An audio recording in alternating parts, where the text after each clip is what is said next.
No. We've got one question, and the first is, where are you from? Where am I from? Where do you think I'm from?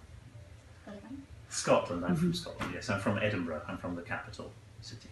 I was born there. When did you start playing the bagpipes and dancing?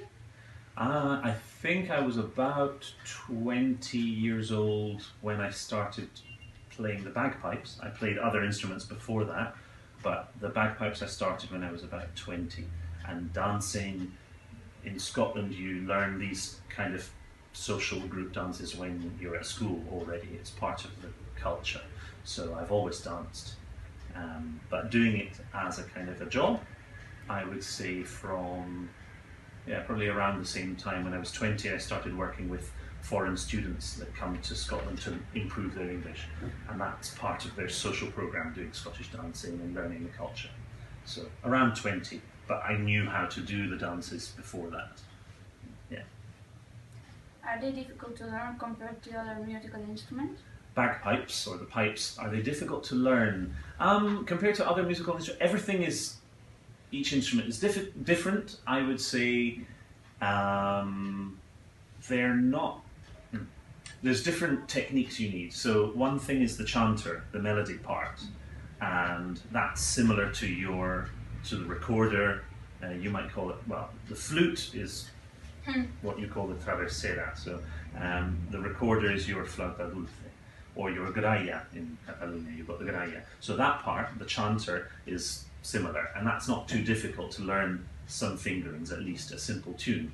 But then you've got the bag, which you usually fill with a mouthpiece, and so you've got to learn to fill the bag and keep pressure on it while playing. Eventually, with practice, you don't think about it anymore, and you can only play for a couple of minutes at the beginning, because your lips get tired of blowing.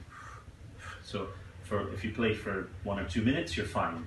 And then after 5 or 6 minutes, your lips get tired as a beginner, and you can't blow it. So you practice a little bit every day, and you'll get better. Just like learning English, practice a little bit every day and you get better. And so I would say similar to other instruments, not as difficult as the violin, I would say, to get a good sound.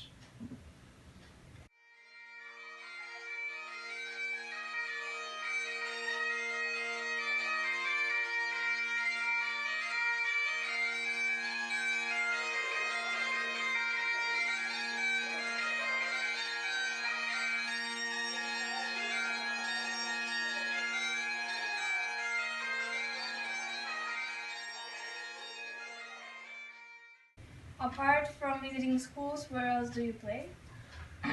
Visiting schools is kind of my main area of where I play pipes. I also have done group tours in Scotland, so taking groups of students around Scotland, and when we visit different places, sometimes I take my bagpipes out and we play looking out over a loch, which is the Scottish word for lake. So looking out over a loch. If I stop in a beautiful place, then sometimes that's inspiration to take the bagpipes out and play a nice song, and then everybody hears the music and sees the Scottish landscape. So sometimes on tours as well.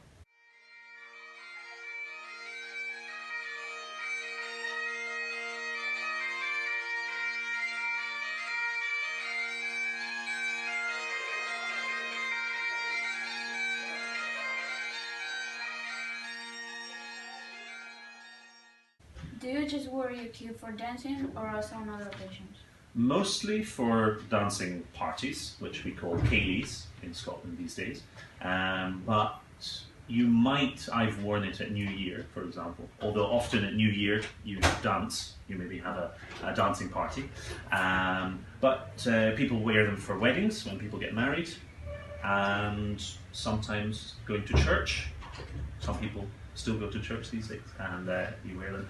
If you go to Scotland, don't expect to see men wearing kilts everywhere. Rugby games and football games as well. So national football games, you'll get men wearing their kilts, and rugby games as well if it's Six Nations, against another country. Yeah. But you don't wear your kilt every day, not usually. There is a man in Scotland who I have seen, and he does wear his kilt every day, but it's not usual, just special occasions.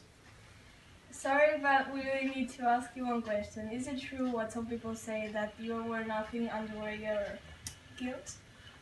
That I personally wear nothing. Do people say that? Oh, you mean Scottish people in general?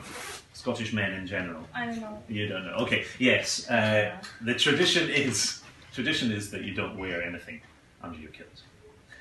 Is it true or not? I'll tell you, some men do, and some men don't. And some men say that they don't, because that's the tradition, but secretly they do. But I know for a fact that some men definitely don't. No, well, a fact, let me see, I haven't checked, but I'm pretty sure. There are photographs in the newspapers, you see them when they sit down, and they sit like this instead of pushing down in the middle, and there have been some interesting moments. But there was a time, back when I was 20 years old, I was working in a souvenir shop. I always tell this story to groups and people, and it's a true story. I was working in a souvenir shop, and a girl came in and asked my boss, who was wearing his kilt, and she asked him if he was a real Scotsman, if he was wearing anything under his kilt. And he stood with his legs slightly apart, and he said, "You can check, if you like." And she did. And I say girl, she was a woman, okay? She wasn't a little girl. She was probably 30 or so. And so he was standing like that, "You can check," and she put her hand up, and she got a big surprise. And my boss had a big smile. And then, of course, she washed her hands. So there you go. Thank you very much for your kindness. We hope you will enjoy your visit to the school. I'm sure I will. Thank you very much. Thank you.